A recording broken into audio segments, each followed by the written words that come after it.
So, welcome, dear viewers.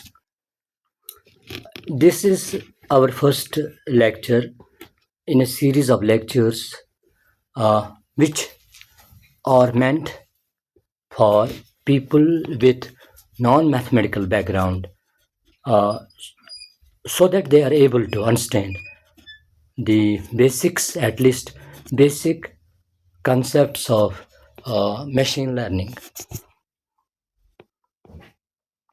These lectures were actually will be rather they will be rather prepared, keeping those people in view. These are not meant for people from, say, mathematics or people already familiar with physics or statistics or engineering or, say, this economics or all mathematical sciences. People from mathematical sciences are not our target here in these lectures. Our target is, or they constitute these doctors, lawyers, or in general those persons who do not have sufficient mathematical background to understand modern artificial intelligence in general and machine learning in particular. We will try to be as simple as possible, but at the same time, of course, one has to strike a balance between uh, explanation, comprehension, and time. We cannot prolong it, we cannot make long videos and thereby create boring for you or create too much of burden on you. So we will take up only as much mathematics as is required, the minimum, we can call it minimum mathematics that is required for understanding machine learning. We will not at all go outside that limit. We won't cross that. Number one. Number two, uh, although videos will be short, but uh, utmost care will be taken to ensure that there is no confusion. I assure you all that you will simply enjoy mathematics. And one more thing, there is a notion that you need a lot of mathematics to understand this machine learning. Of course, mathematics is the what I should say the soul of all artificial intelligence, and in particular of machine learning, just as it has been, for example, the role played by mathematics in physics. uh, one When one studies physics, one is tempted to call physics as natural mathematics, mathematics of nature. But here in machine learning, you don't require that level of mathematization. You require, of course, in research. If you are a researcher in artificial intelligence, you must have sound knowledge of mathematics. Concepts like tensors, matrices, vectors, they demand this deep knowledge. But as a practitioner, as a learner, you don't need, at least at the beginning, at least for most part of it, you don't need that level of understanding, that level of this depth. You don't need it. So be sure about this, that mathematics will not stand as an obstacle in your path if you have determination, if you have curiosity, if you are bent upon understanding this machine learning. I will give you a hand holding that I assure you that you won't experience even a bit of difficulty. Without wasting time, let us go to our this topic. The first topic that we will have in mathematics. This is our first, as I told you, first this topic now that we are going to take up. That is vectors. These are vectors.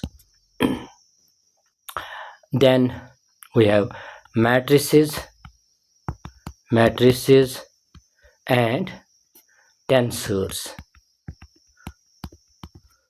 Okay, take the case of vectors. For example, vectors. Take the case of these vectors. Okay, If you are a physics student or a mathematics student, your approach to vectors will be entirely different than what I am going to tell you about vectors. If in physics or in mathematics,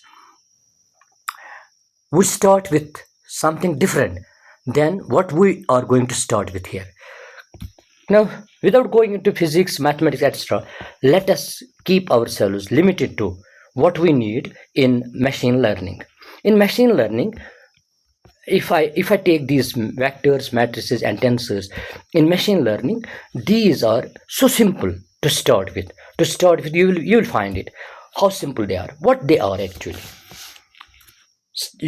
Suppose you are well aware of numbers.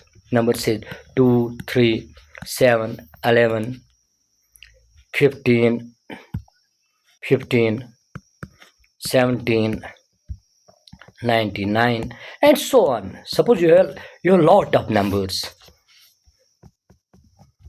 They are, but they are not. They are arranged. They are placed in an irregular manner, or without any pattern, without any arrangement. Now, suppose I will arrange these numbers. I have three choices, at least three choices. One of the choice will be to arrange them along one single dimension. Say 2, then I write 3, then I write 7, then I write 11, then I write 15, then I write 17, then I write 99. So I have arranged all of them along this dimension, along this length, along a length. The length is along this direction. This direction is, we will call this direction. This horizontal direction towards this. You know that on a map you have north here, north on a map, geographical north. This map, you have north here, you have south here, you have west here, you have east here. If you have the map of India in your this focus now, right now, you can focus your attention on map of India, and you will find that Bangladesh is to the east of India. Bangladesh is shown in the map here. Pakistan is here, and Sri Lanka is here, and so on. China, etc. Now, this direction, you can call it west-east direction. This, or you can call it a right-left direction. Why right-left? When I call it right-left, I imagine that there is a person sitting here at a point. Let's denote that by O. We will call it origin, at which that person is. Imagine there is a person at point O. Now this person has his back towards you. That means towards the reader. So his back is towards you. His front is the downward into this screen. Into it. I cannot show it here because of this two-dimensionality. Now then, what will be this direction for the observer, for this person? This direction will be his right side. This direction will be his left side. You have right arm, left arm. This direction will be his upside. This direction will be his downside, and then a direction towards his back. That will be his back side. Unfortunately, I cannot show it here. So you have just to imagine that there will be another direction, that is back side direction and front side direction. You can imagine, you can think of yourself while you are sitting. Just stretch your arms in the right left direction. So you stretch them. Right, that direction is called, that is your right left direction. Then a direction on the top of your head and going upward towards the ceiling of the room where you are sitting. This direction is upward direction. A direction that goes down, opposite to that upward direction, below you. That direction is called. That direction is this direction. This direction. This is up. This is down. And then another direction which I cannot show here. That is back and front. I could use this internet facility and I could show you here, but we don't need it much, so I will save time and proceed ahead. Now, this direction, this right left direction, in this in mathematics or in physics or in computer science, we denote it by x-axis. We call it x-axis. We call this y-axis. And then the third direction, right, left, sorry, back, front, that's called z direction. Okay, now x-axis, please remember then, right, left, y-axis, up, down, and z-axis, back and front. Okay, now what have you done here? You have arranged these numbers along one dimension, say x direction, along one dimension. Okay, if you arrange numbers in one dimension, like as you have done here, this arrangement is called a vector. So simple. Vector for us is an arrangement of numbers. You are well familiar with numbers, and any arrangement of numbers along, but it should be along one dimension. Then it's called a vector. You will understand it right now. First, let me make you understand this thing. If I could have arranged these numbers in this fashion as well. I could have arranged, suppose for example, I would put 2 here, 3 here, 7 here, and then 11, 15, 17, 19, and other numbers, whatever I have here. If I make this arrangement of numbers, this arrangement, then this arrangement will be called a matrix. It is called, this is vector, this is vector, this is matrix, this is matrix. What is the difference between the two?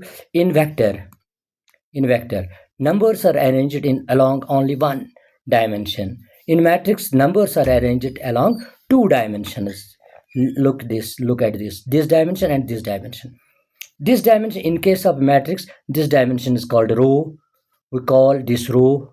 We say that there is a row of numbers 2, 3, 7, then another row 11, 15, 17, and then another row, say 19, and let's suppose there are other numbers as well. Say suppose for example we had this 20 and 23 for example here, so I would put 20 and 23. Okay, now what we have then? Numbers arranged in two dimensions. This is matrix. Simple, so simple. And numbers arranged in one dimension vector, numbers arranged in two direction matrix. Then another possible direction is if I arrange these numbers along three dimensions. Now the third dimension, as you saw, it's difficult to show you third dimension. However, I can do one thing. Suppose I draw a cube. I have a cube here. I will draw this cube like this. Okay, this is the cube. And then I have, see, this is length of the cube, this is breadth of the cube, this is height of the cube. These two are this is one dimension, this another dimension, this is the third dimension. This is what you call x-axis. This is that y-axis that you are actually speaking about, y-axis there. And then this is the z-axis, front, back, z-axis. Okay, now if you arrange vectors along three dimensions, so suppose you put some vectors like this, and then some here like this. You put some numbers, sorry, like this, and then arrange these numbers in these three dimensions. Then this arrangement of numbers is called a tensor. We call it tensor. In fact, we will have to modify our statement a bit. That is, actually, any arrangement of numbers is called tensor. Tensor is any arrangement of numbers, any array or arrangement of numbers. That is called tensor. Any arrangement. What does that mean? Even vector is called a tensor. Matrix is called. You can think of this like this. Say, all arrangements are called tensors, but this particular arrangement and this particular arrangement, they have special names of their own. So these are special tensors. What is a vector? A vector is a tensor of one dimension. Then a matrix is a tensor of two dimensions. And then there is no special name for a tensor of three dimensions. It is simply called tensor. Then you can have tensor of four dimensions. Now you will ask me, sir, what is this fourth dimension? Suppose you are sitting in a room, then this room can have only three dimensions. It can have length, it can have breadth, it can have height. You can change name, for example. You can say, you can call length. Suppose you have length, then you have height. What you call breadth, someone else may call that width, for example. But at one time, there can be only three such attributes of a room. At one time, only three: length, breadth, height.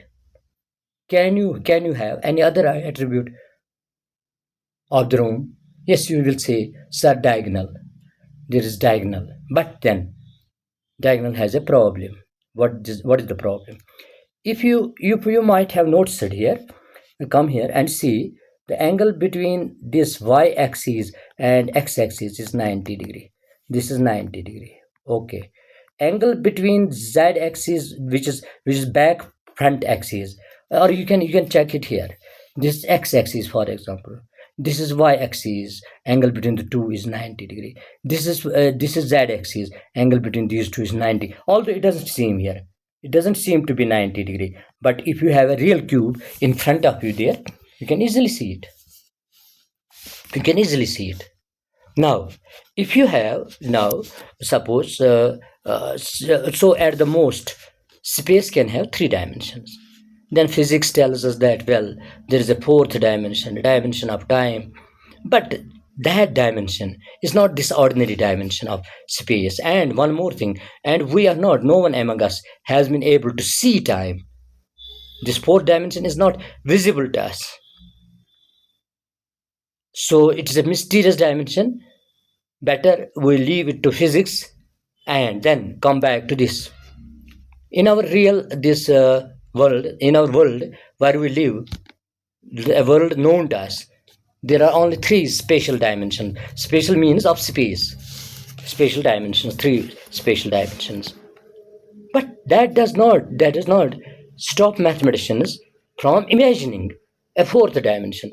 A mathematician will tell himself, what stops an imaginary world to consist of four dimensions?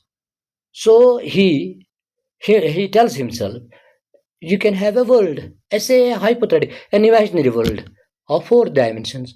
Then you can think of an imaginary world of fifth dimensions, an imaginary world of sixth dimensions. When a mathematician has some concept, it is his hallmark that he then always tries to stretch the concept. That means he always tries to make it more I should say, make it more longer, in the sense that suppose, for example, I will give an example. Mathematicians tell us that there is a real number line which has 0 in the middle, then number 1, number 2, number 3, 1, 2, 3, 4. These are numbers, and then -1, -2, -3 on this side. Well, a mathematician thinks like this. There can be a number line which represents these numbers. Okay. But we can also think of another line perpendicular to it. Can that also represent some numbers, some sort of numbers, some type of numbers? And then a mathematician creates new numbers. He calls them imaginary numbers and represents those with the help of this line. This is the identification mode of a mathematician. If he has got something, he then makes a new thing from that. So if he has got three space directions, the third is usually shown here, and this third, z-axis, this is imagined to be like this, to be upward. Now, so It does not stop a mathematician from thinking of more than 3 dimensions. So a mathematician thinks of also not only these 3 dimensional tensors, he can also think of 4 dimensional tensors, 5 dimensional tensors, and so on. So we say that vector is a tensor of rank 1. Rank 1 means of 1 dimension. Matrix is a tensor of rank 2, means 2 dimensions. And to complete the story, we also include in this tensor a single number. Suppose you have a single number 2, single, and there is no other number. Then we say that this is a tensor of 0 rank. 0 rank. How it is a tensor of 0 rank is it is basically arrangement of numbers along 0 dimension. It has 0 dimension. These have 1 dimension. Okay. Now, how is this 0 dimension? Just now I was telling you what this real number is. Real number line is. Consider this point here. We have a point here, and this point here. This represents number 2. This number 2 is represented here by a single point. It's a single point that represents number 2. And this single point has its dimension is 0. Point has 0 dimension. So a point represents a number, single number. Since point has 0 dimension, this number has 0 dimension. So we call this scalar. We call this scalar. This number, this matrix, it is a matrix of 0 rank. That means 0 dimensions. It is called a scalar. So we have now completed this. Scalar, a matrix of 0 dimension, 0 rank or 0 dimension, rank or dimension. Then vector is as it is a tensor of rank 1. Then you have matrix is a tensor of rank 2.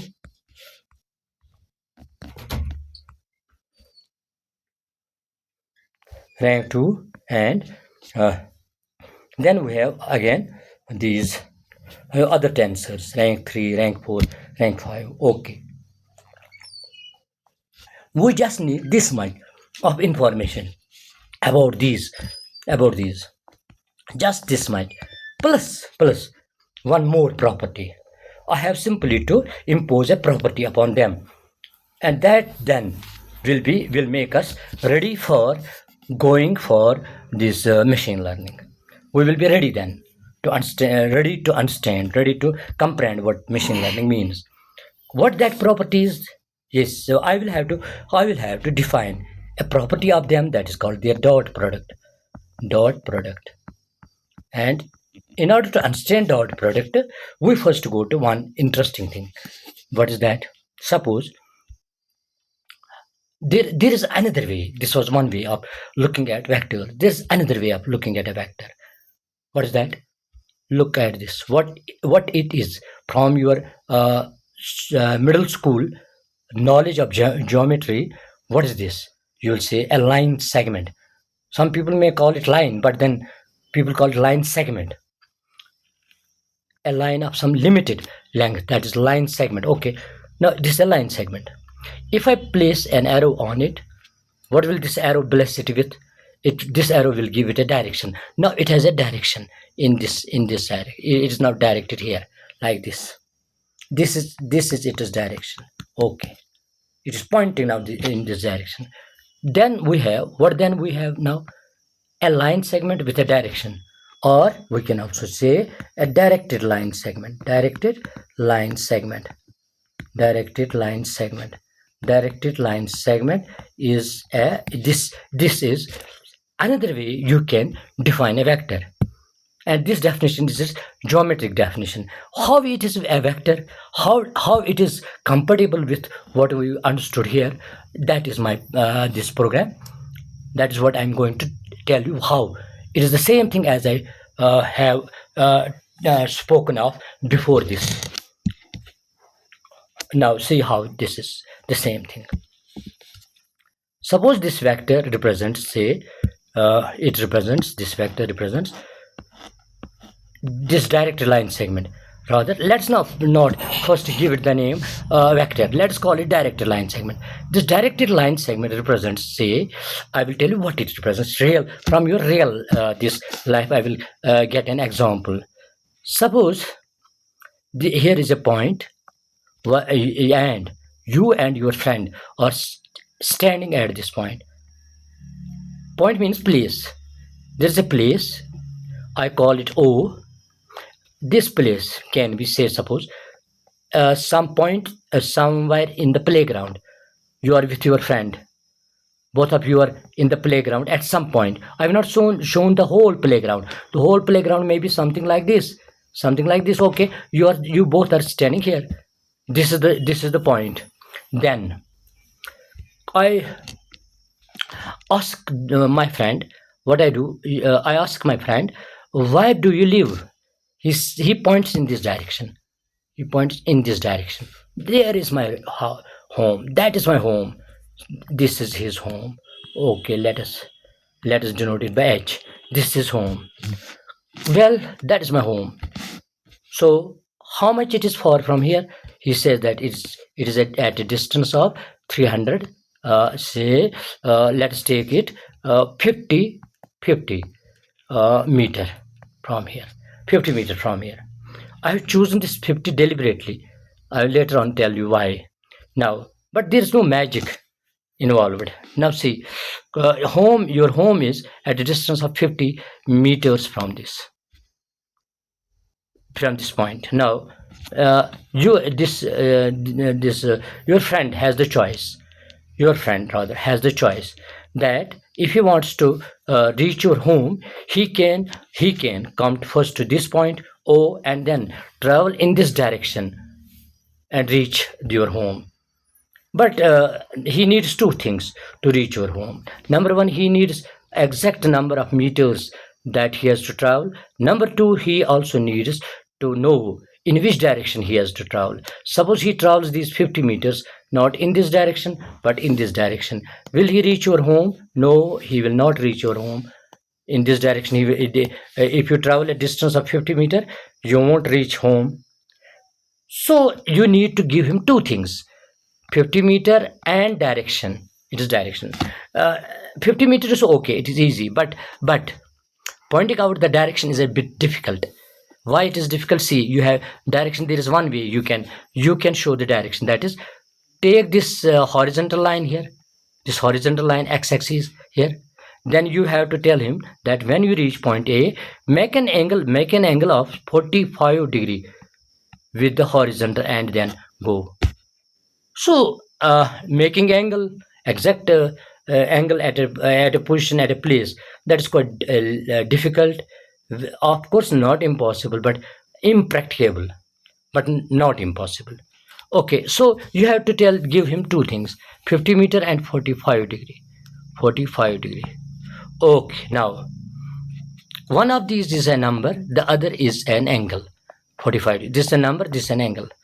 Now there is another way of there's another way in which your friend can reach your home.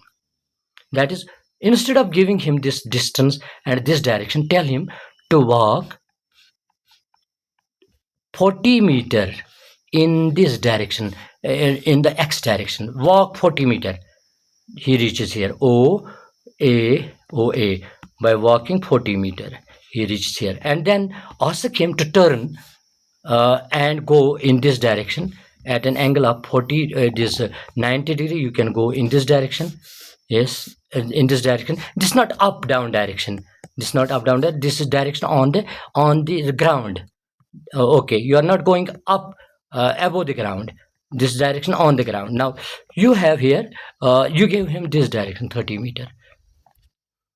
Now if he travels 40 meter, then 30 meter, 40 meter in this direction, 30 meter in this direction, he will reach the same place where he reached when you provided him with a distance and an angle.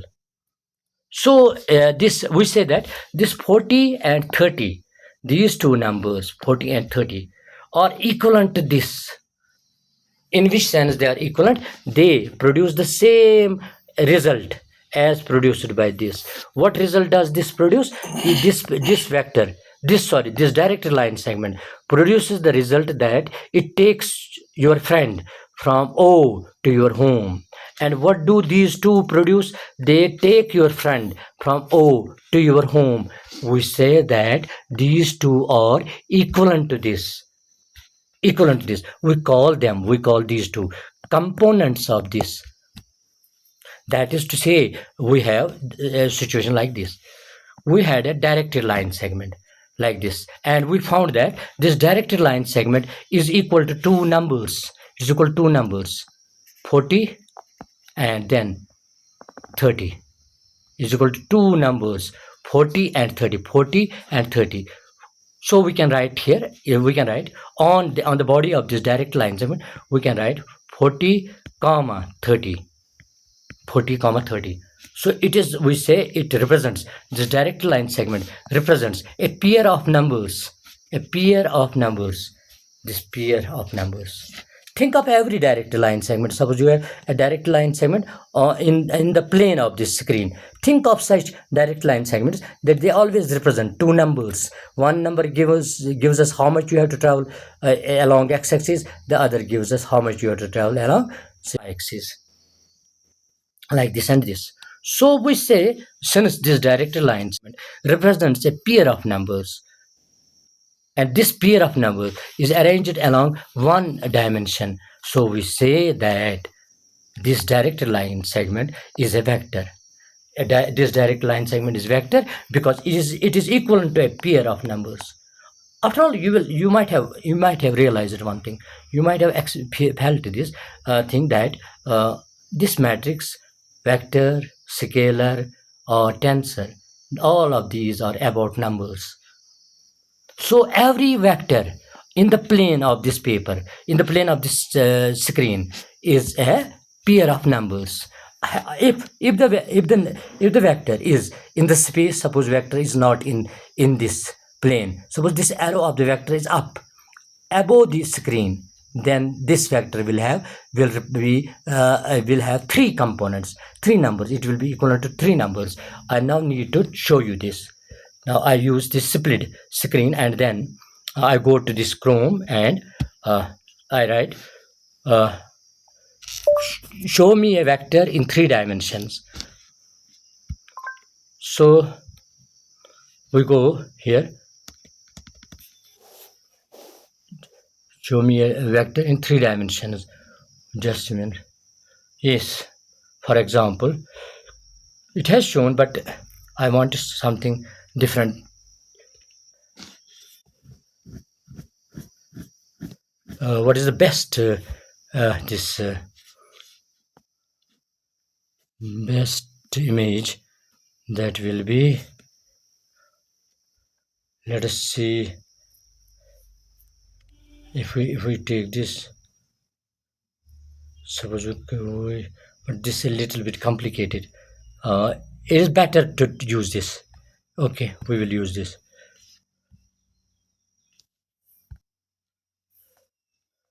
We can enlarge it here. So this is the cube, as you saw it. This is one dimension. This is another dimension. This is the third dimension. Now this, of course, is not a this not what I want you to look at. Not this. It is 3D. So we'll have to go back and 3D. Just a minute.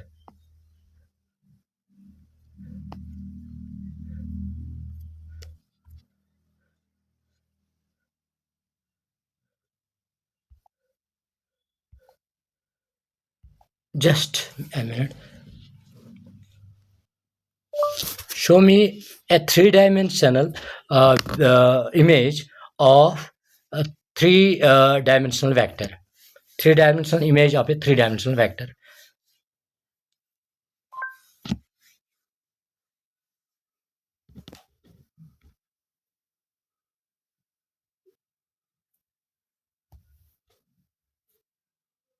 Mhm. Not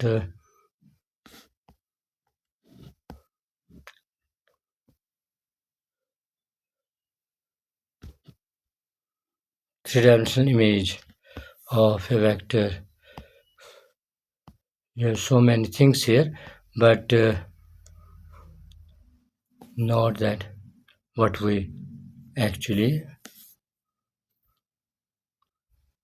need, or let it be. Just a minute. Just a minute. Suppose videos. I go for videos of these.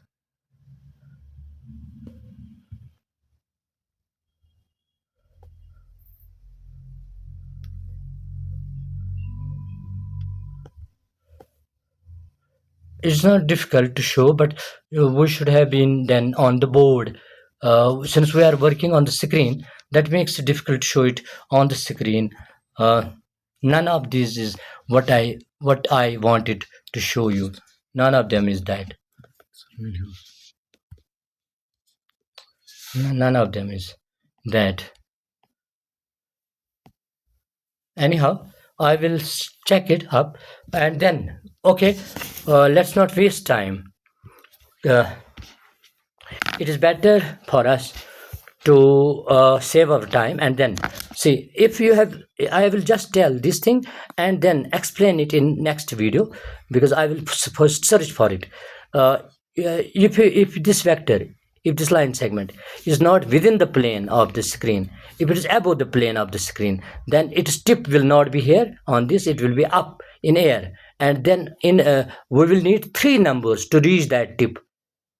One number will show us how much we have to travel this way, another number will show us how much we have to travel this way, and another number will tell us how much we have to travel in air. Is there any real example of this? Yes, of course. Suppose you are not your house is suppose your house is not on the lower ground, this on the ground floor, sorry. Your house, say for example, you are living in a city, and you are living in a where we have lots of flats, a skyscraper for example, and you have a flat there in that skyscraper, that large tall building. You have one flat there, say fifth floor, on the fifth floor. Then your friend will have to move upward, of course, either through lift or through staircases, but he will have to know, he must be, you must provide him the knowledge of how much he has to go up. Then in that case, such a vector in space needs this represents three numbers. So that's why this directed line segment is a vector. We call that it's a vector because it represents numbers. Now this last thing, that is, now that we have now learned what components of a vector mean. These are, once again I say, these are components, these are called components of this vector. Together they produce the same effect as produced by this alone. But lastly, now when we suppose we have a vector like this, 10, 20, 30, for example, this is a vector. Why it is a vector? Because it is an arrangement of numbers along one dimension, so it is a vector. This is our convention as well as requirement, that we generally it is a rule that we show this instead of a row. This is a row here. Instead of row, vectors are shown as columns. We write them as 10, 20, 30 is a column. Vectors are shown by columns. There is some reason behind that. That reason will be told to you only in due course of time. Before that, you will simply get confused. No need to go into that. Now, as I told you, a vector is an arrangement of numbers in one dimension, you again have one dimension, but now the dimension is not along x-axis, it is along y-axis, this something like this, negative y-axis. No problem, it is still a vector because it numbers are arranged along one dimension. Okay, now inherently and a vector is a column vector, not a row vector. But sometimes you need row vectors as well. You need to convert it into row. Then at that case, in that case, suppose its name is A. A is this vector, and then if you turn it around and make this column, turn this column into a row, 10, 20, 30. If you create a row from this column, then we call it A T transpose of A. Transpose of a vector means a vector that has been made from that given vector by changing the column into a row. When you change column into a row, we call that transpose vector. So simple. So this is the vector, this is its transpose.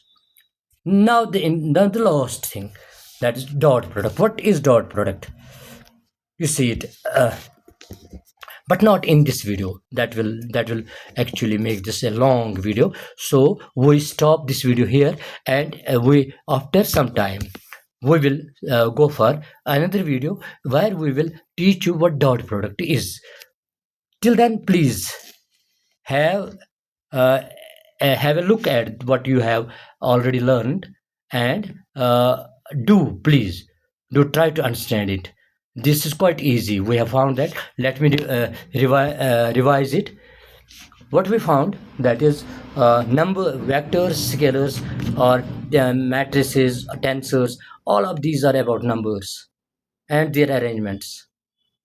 If numbers are arranged along one dimension, they are called vectors. If numbers are arranged along two dimensions, they are called matrices. If the numbers are arranged along three or four or five or any number of directions, they are called in general tensors. And scalar is a single number that is arranged along zero dimension. It doesn't have any dimension. That was about this. And then one more thing, that any vector in the plane of this, any directed line segment in the plane of this screen is equal to two numbers, one this, another this, two numbers. So every time you look at this such a directed line segment, think that you are looking at a pair of numbers. This pair of numbers, and since any arrangement of numbers is a vector, hence this directed line segment is also called a vector, because it is equivalent to two numbers, so it is a vector. So that is all for this video. For the next video, we are going to understand what dot product is. Thank you.